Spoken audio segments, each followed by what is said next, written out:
अगला मौजू है हमारा बगावत यानी एंटी ट्रेडिशन, रवायत के मुखालिफ।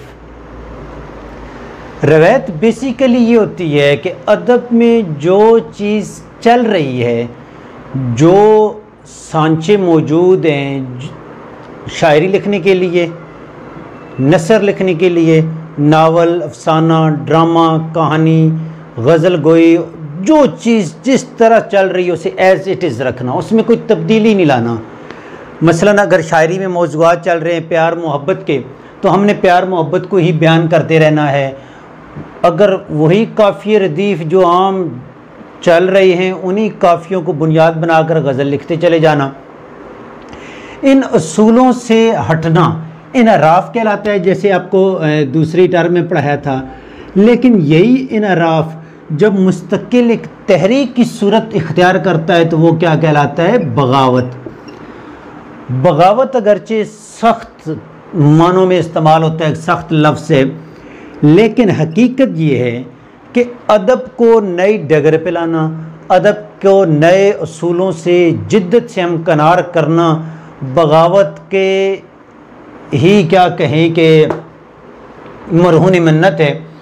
बगावत के बग़ैर ऐसा मुमकिन ही नहीं है कि अदब की रवायात से इनराफ किया जा सके, यानी उसकी अदब में कोई जिद्दत लाई जा सके। इनराफ करेंगे तो तभी तो बगावत होगी।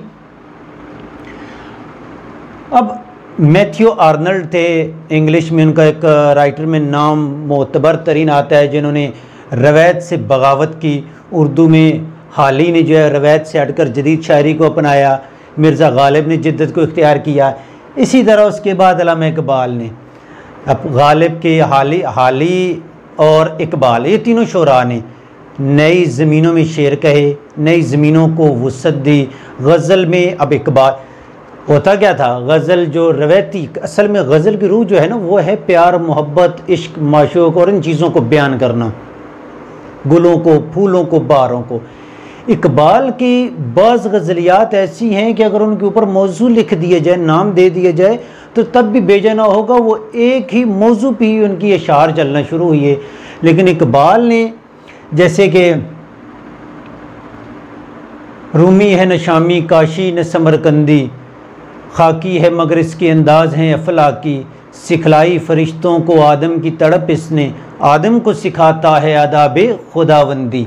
अब खुदाबंदी और की हक से फरिश्तों ने इकबाल की गम्माज़ी, गुस्ताख है करता है फितरत की हिनाबंदी।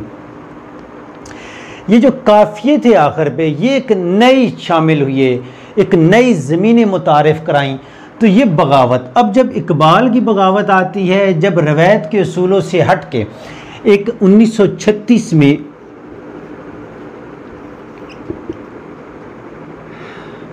तरक्की पसंद तहरीक शुरू होती है। भाई अब तरक्की पसंद तहरीक के अंदर सिंपल इसको अगर मैं एक दो जुमलों में बयान करूं तो ये कहूँगा कि अपने गमों, अपनी परेशानियों और दुखों को छोड़कर आम पब्लिक मखलूक के गमों और दुखों को अपनी शायरी, अफसानों या अपनी तख्लीक़ात का मौजू बनाना तरक्की पसंद तहरीक के लुबे लुबाब था, इसके मंशूर का लुबे लुबाब था।